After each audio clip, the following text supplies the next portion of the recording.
منافس الأهلي تقارير إنتر ميامي هو الوجهة الأقرب لمودريتش في الموسم الجديد.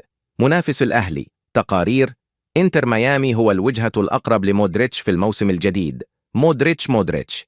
كشف تقارير صحفية اليوم الجمعة عن الوجهة الأقرب للوكا مودريتش بعد رحيله عن ريال مدريد بنهاية الموسم. الجاريو أعلن ريال مدريد بالأمس الخميس رحيل مودريتش عن صفوف الفريق بنهاية عقده في نهاية الموسم الجاري. وزعمت صحيفة موندو ديبورتيفو الإسبانية أن نادي إنتر ميامي الأمريكي هو الوجهة الأقرب لمودريتش في الموسم الجديد. وذكر التقرير أن مودريتش سيوقع على عقد لمدة عام مع نادي إنتر ميامي حتى يونيو 2026.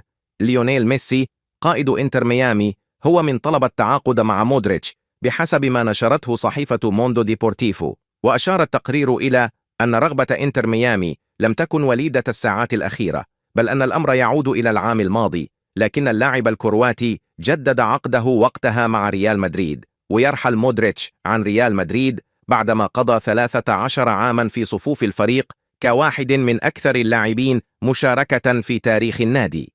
وخاض مودريتش 590 مباراة رفقة ريال مدريد على فريقا باعتباره فريق